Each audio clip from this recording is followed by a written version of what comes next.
देखो पहले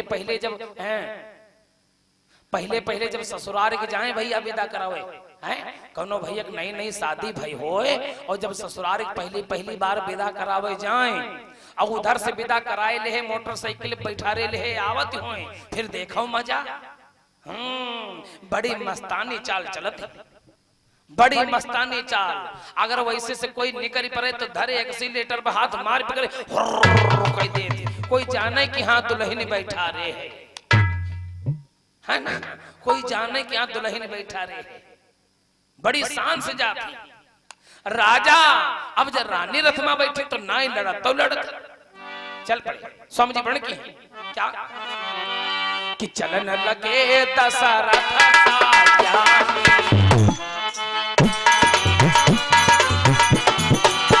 चलन लगे दशरथ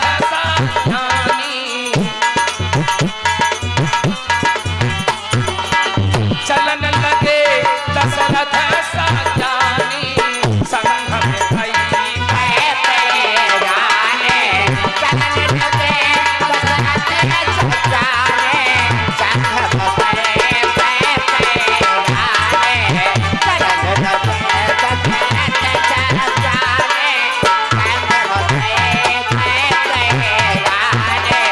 राजा चल पड़े, रानी रथ में बैठी राजा चल पड़े। चलते चलते चलते चलते युद्ध मैदान में पहुंच गए, युद्ध मैदान में पहुंच गए। महाराज दशरथ और दैत्यों से युद्ध होने लगा। घमासान युद्ध हुआ, घमासान युद्ध हुआ।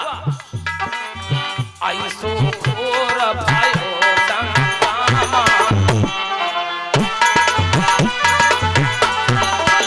आई सो घोर भयो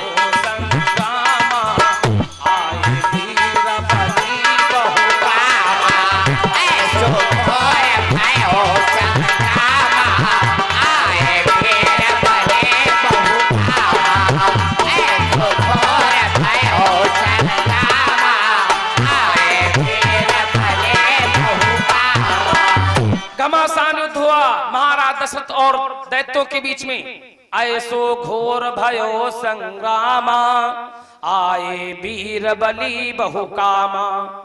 घमासान युद्ध हुआ, घमासान युद्ध हुआ। आहा, लड़ते लड़ते लड़ते लड़ते राजा मस्त हो गए, खूब लड़े खूब लड़े। लेकिन एक घटना घट गई।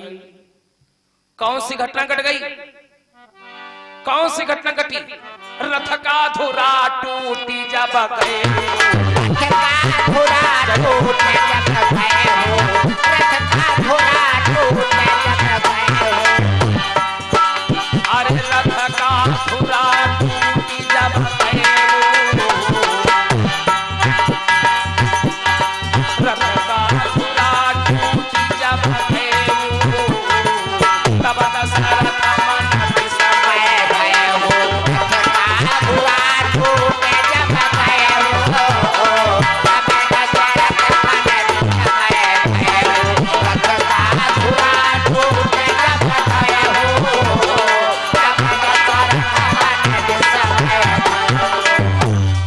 लड़ते लड़ते लड़ते क्या हुआ? रथ का धुरा टूटी जब गए वो, तो तब दशरथ मन विस्मय भय वो। राजा दशरथ के रथ का धुरा टूट गया, और धुरा जब टूट गया तो वो पहिया निकल गया। भैया कुछ लोग ये भी कहते हैं कि जिसके बल पर वो पहिया फंसी होती है ना, जिसके बल पर वो पहिया फंसी होती है, वह कील निकली गई। कील अंग्रेजी वाले उसको क्या कहते हैं? अंग्रेजी में इसको क्या कहते हैं? अंग्रेजी में उसको कहते हैं लॉक, है ना, लॉक। तो वो लॉक निकल गया, और जब वो लॉक निकल गया तो पहिया भी निकल गया। भैया अब जब पहिया निकल गया तब तो राजा बड़े चिंता में पड़ गए, तब तो राजा बड़े चिंता में पड़ गए। सोचे अब मारे गए, अब मारे गए, अब मारे गए। लेकिन वारे कई छत्राणी है। क्या किया? ये जो छंगुनिया है, छंगुनिया, ये छंगुनिया जहां से वह पहिया निकली थी, जहां से वो कील निकली थी उसकी जगह पर कैकेयी ने अपनी छन उंगली रख दी, ऊपर से पहिया रख दिया और कहा राजन रथ हाँको, जैसे हाँक रहे थे वैसे चलाओ। कैकेयी कहा करो मति शंका, कहा करो मति शंका, अरे कैकेयी कहा करो मति शंका, कैकेयी कहा करो मति शंका, वैसे रथा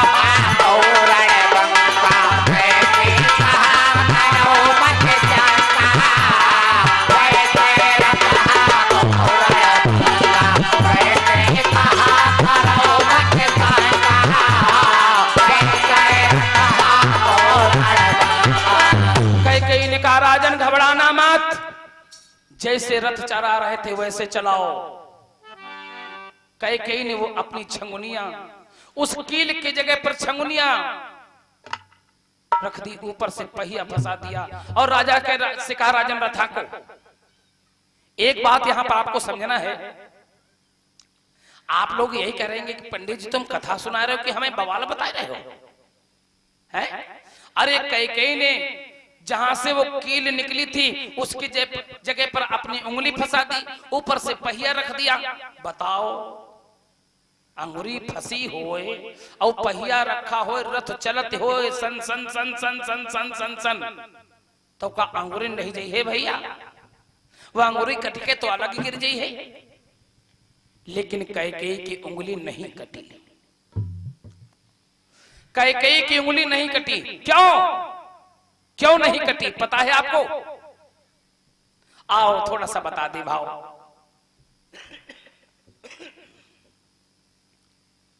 एक समय की बात है, एक समय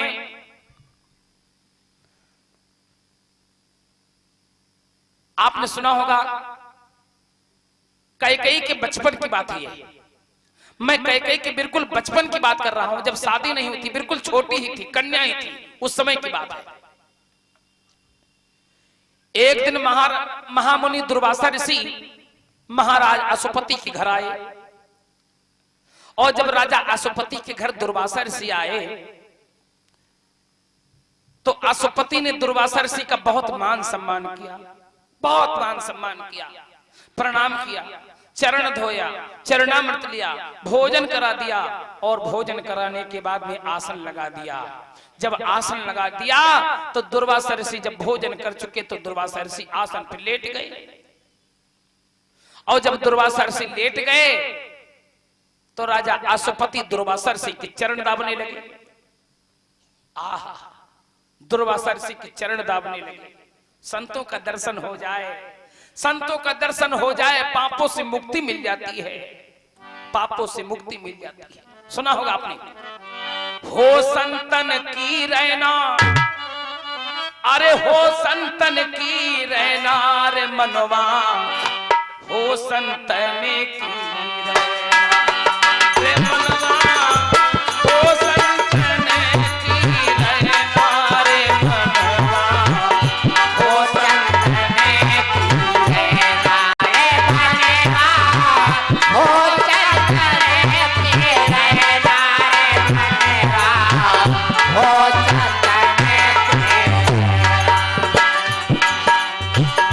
दर्शन से सब पाप कटते हैं, दर्शन से सब पाप कटते हैं, दर्शन से सब पाप कटते हैं, दर्शन से सब पाप कटते हैं।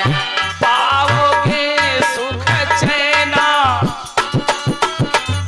पाओगे सुख चैना रे मनवा, हो संतने की रहना रे मनवा, हो संतने की रहना रे मनवा, हो संतने की रहना रे मनवा, हो संतने की रहना रे मनवा, हो संतने की। संतों के दर्शन करने से पापों से मुक्ति मिल जाती है। करोड़ों जन्म के पाप नष्ट हो जाते हैं। आहा, महाराज अशुपति दुर्वासा ऋषि के चरण दाब रहे हैं। चरण दाबते दाबते दाबते दाबते काफी समय हो गया। दुर्वासा ऋषि की नींद आ गई। दुर्वासा ऋषि तो ओढ़ लिया चदरा और दुर्वासा ऋषि आराम से सोने लगे। दुर्वासा ऋषि आराम से सोने लगे। इतने में महाराज अशुपति को किसी काम से जाना पड़ा, और जब अशुपति को किसी काम से जाना पड़ा तो अपनी बिटिया कैकेयी से कहे गए कि बिटिया देखो ये बाबा हैं, इनकी सेवा करना, ध्यान रखना, ये खाना मांगे खाना दियो, पानी मांगे पानी दियो, इनकी सेवा में कोई कमी ना आवे दियो, इनकी सेवा करना, बाबा हैं, तुम्हें खुश हो के आशीर्वाद दे हैं। इतना कह करके अशुपति तो चले गए। और जब राजा अशुपति चले गए, दुर्वासा ऋषि आराम से ओढ़े चदरा सोए रहे हैं। और आपने देखा होगा कुछ भैया लोग सोवत सोवत सोवत सोवत अत्ते जोर घर्रा मारे लगत कि कुछ पूछो मारे घुर घुर घुर घुर करे लागत है। अगर पास में कोई व्यक्ति लेटा हो तो नींद ना ही पड़ी है, फिर अतने जोर कर रहा थी, है ना। दुर्वासा ऋषि ओढ़े चदरा सोवे घुर घुर घुर घुर घर्रा मार। कैकेयी खेल रही थी, कैकेयी खेल रही थी। और खेल खेल में गई और बाबा जी के पेट में उंगली घुसेड़ दी। जैसे ही बाबा जी के पेट में उंगली घुसेड़ी, बाबा उठ के बैठ के तड़पड़ाई। देखा तो क्या देखा कैकेयी। भैया ध्यान दो, मां बहनों भैया लोगों, अगर कोई व्यक्ति भरा नींद सो रहा हो, अगर कोई व्यक्ति भरी नींद सो रहा हो तो उसको कभी कच्ची नींद नहीं जगाना। हाँ, कच्ची नींद किसी को जगाना नहीं चाहिए। अब मान लिया वो सो रहे हैं और आप गए और आपने अचानक हिला दिया, है ना। कच्ची नींद किसी को जगाना नहीं चाहिए। अगर किसी को आपने जगा दिया, भरी नींद कोई व्यक्ति सो रहा है, अगर आपने जगा दिया और एकदम से अगर वो जगा तो बताते हैं पागलपन भी आ सकता है, आदमी पागल भी हो सकता है ना। मैं ये अपने जीवन का अनुभव बता रहा हूं। मैं भी ये सब कुछ नहीं मानता था, लेकिन मैं अपना अनुभव बता रहा हूं। जब हमारे ऊपर बीती तब हम जान पाए कि भैया वास्तव में किसी को कच्ची नींद जगाना नहीं चाहिए, है ना। मैं अपना अनुभव बता रहा हूं। एक बार मैं एक शादी में गया था, बारात में। हमारी मौसी का देवर था, उसकी शादी थी, तो न्योता था, हम उसमें गए थे बारात में।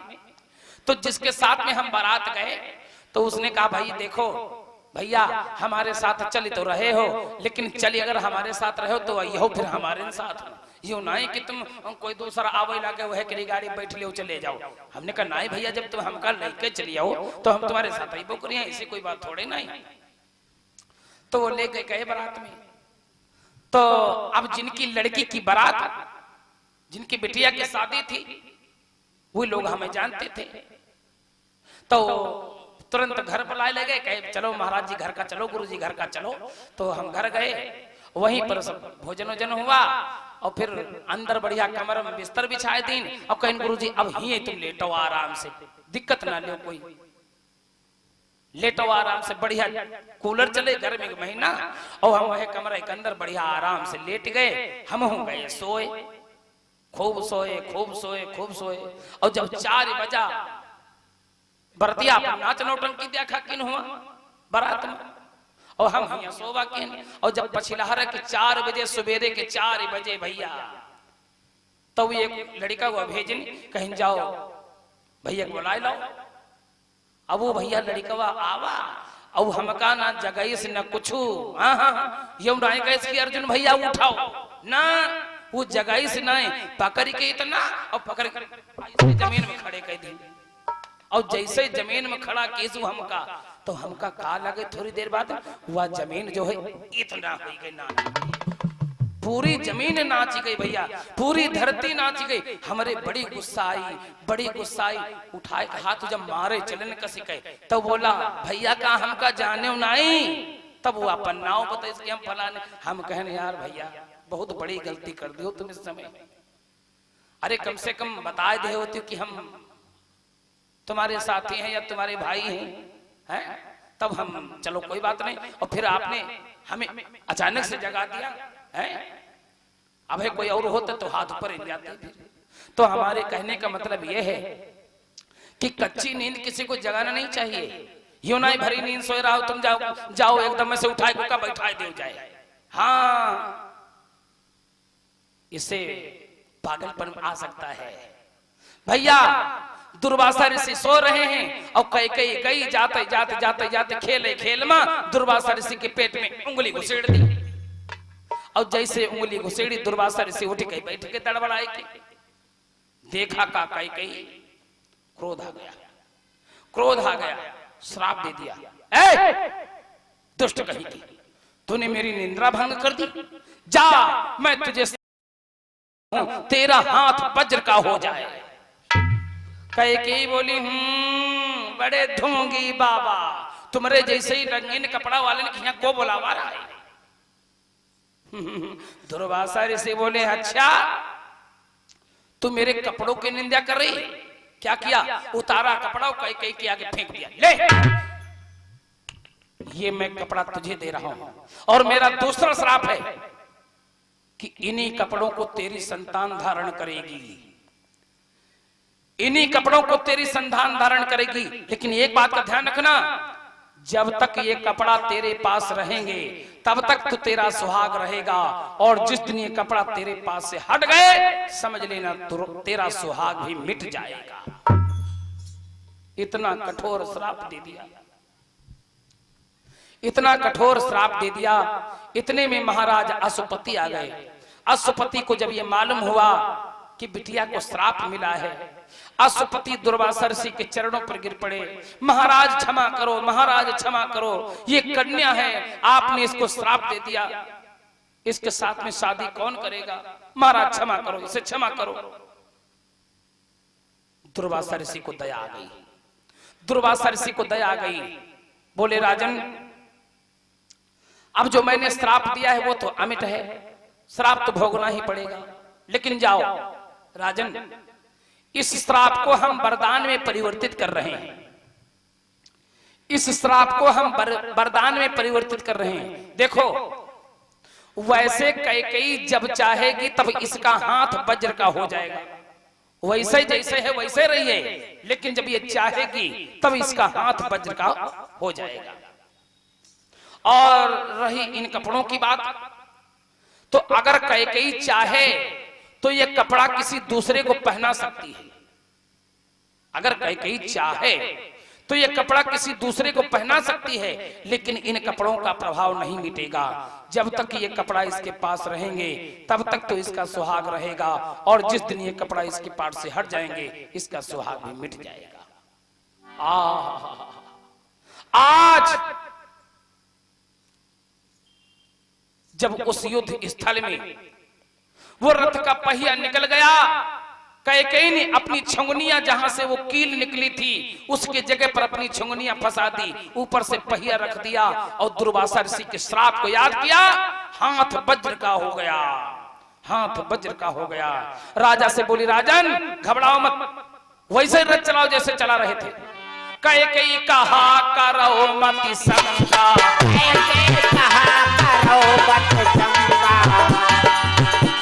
अरे कैकेयी कहा करो मत शंका, कैकेयी कहा करो मत शंका,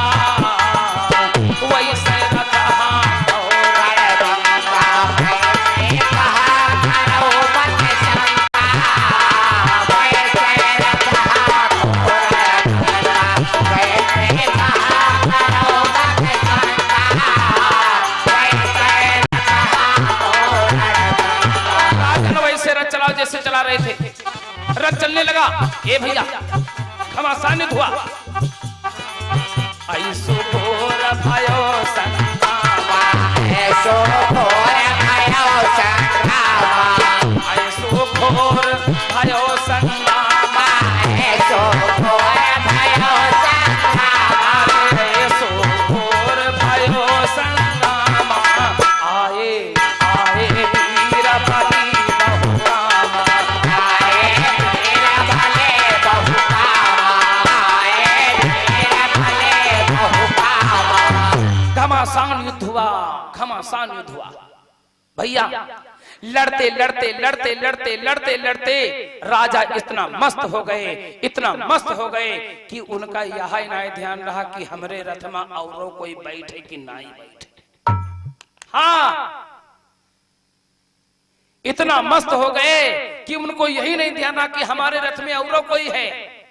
लड़ते लड़ते लड़ते लड़ते दैत्य हार गए, दैत्य हार गए। महाराज दशरथ को विजय मिली, राजा जीत गए, दैत्य हार गए।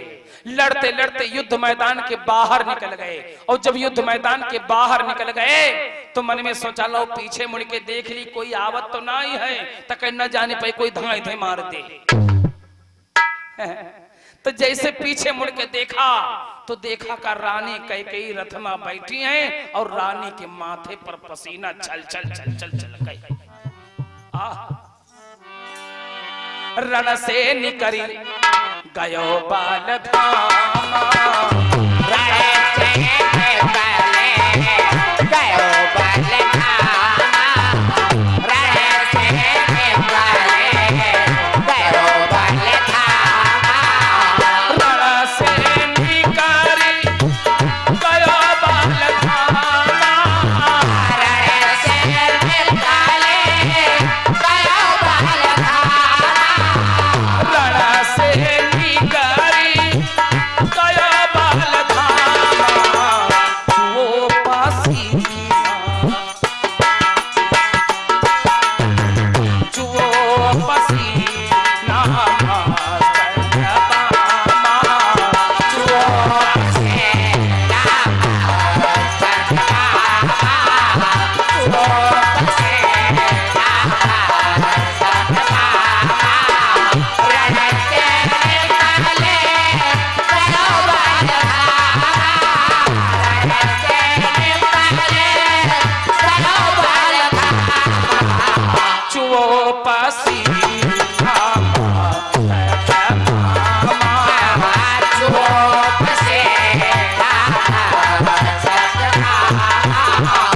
मेरे भैया।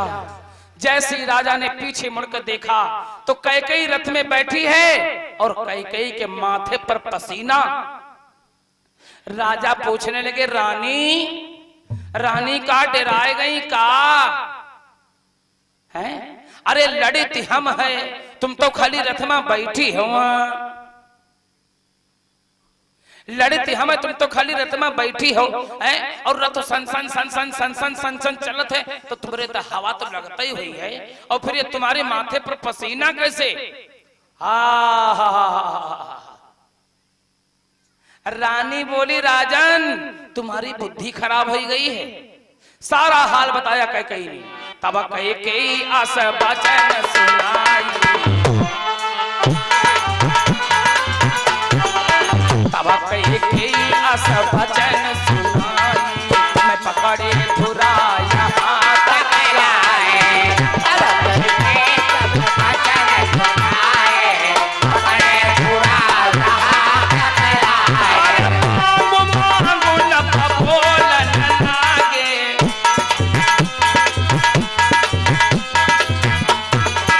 मांगू न बोलन लागे। दुई बरदान कहा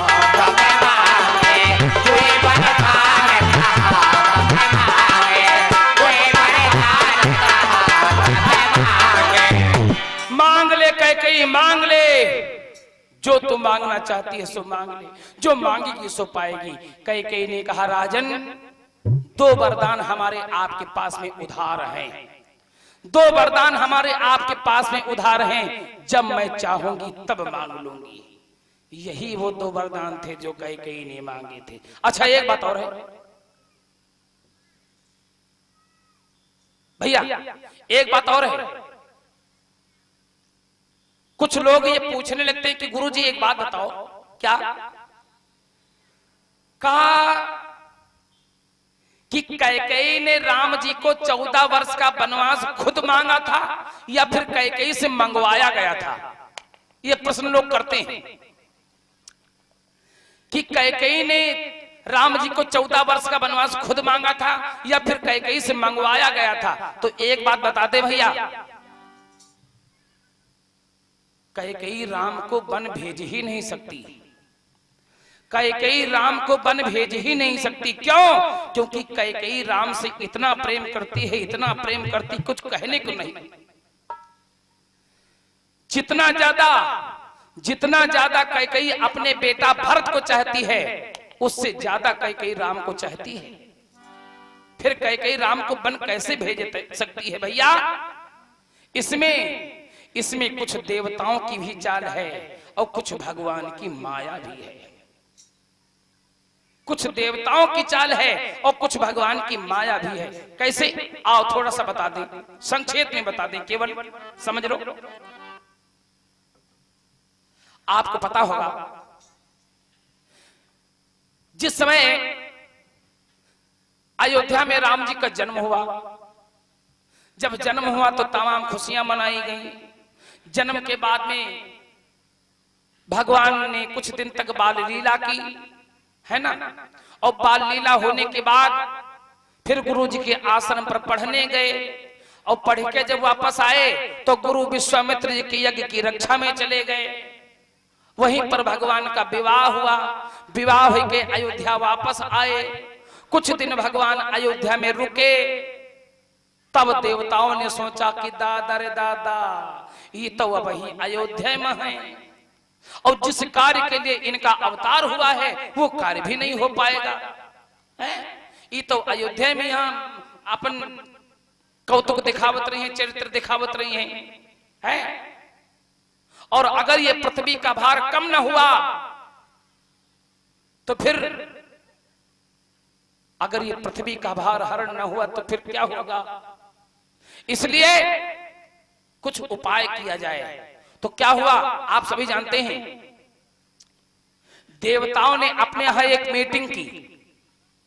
देवताओं ने अपने यहाँ एक मीटिंग की और उस मीटिंग में 33 करोड़ देवता लोग आए। सब एक से एक ऋषि मुनि ज्ञानी सब लोग आए। उस मीटिंग का अध्यक्ष बनाया गया था कैकेयी को। तो कैकेयी भी उस मीटिंग में गई। जब सब लोग इकट्ठा हो गए, तो एक प्रस्ताव उठा। क्या? एक आवाज आई। क्या? कि राम ही कौन विपिन दुख देई,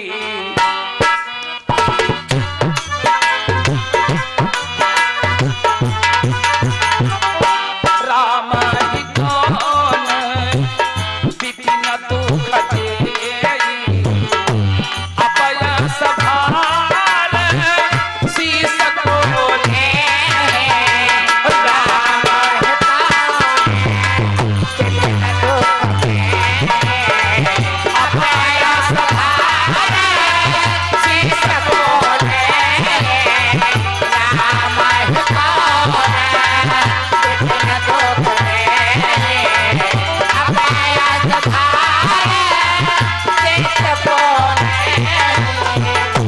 सवाल उठा। राम ही कौन विपिन दुख देई और अपयस भार शीस खोले। बोलो, जग के कल्याण के हेतु राम को वन कौन भेजेगा? अपने ऊपर ये अपयस का भार कौन लेगा? बोलो। बड़े बड़े ऋषि मुनि देवता सब लोग बैठे थे। कोई की हिम्मत ना पड़ी कि हाथ उठाए कह दे कि हम राम जी का वन भेजी हैं। कौनों की हिम्मत ना पड़ी जो हाथ उठाए कह दे। जब कोई नहीं बोला तो फिर सवाल आया। क्या? कि पठवही पाना ही कौना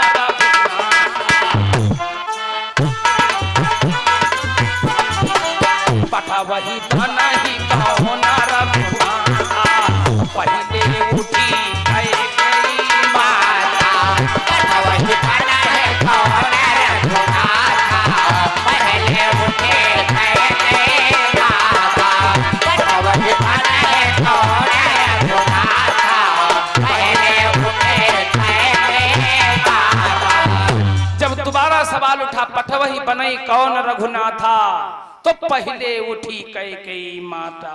तब कैकेयी उठ करके खड़ी हुई, बोली मैं राम को वन भेजूंगी।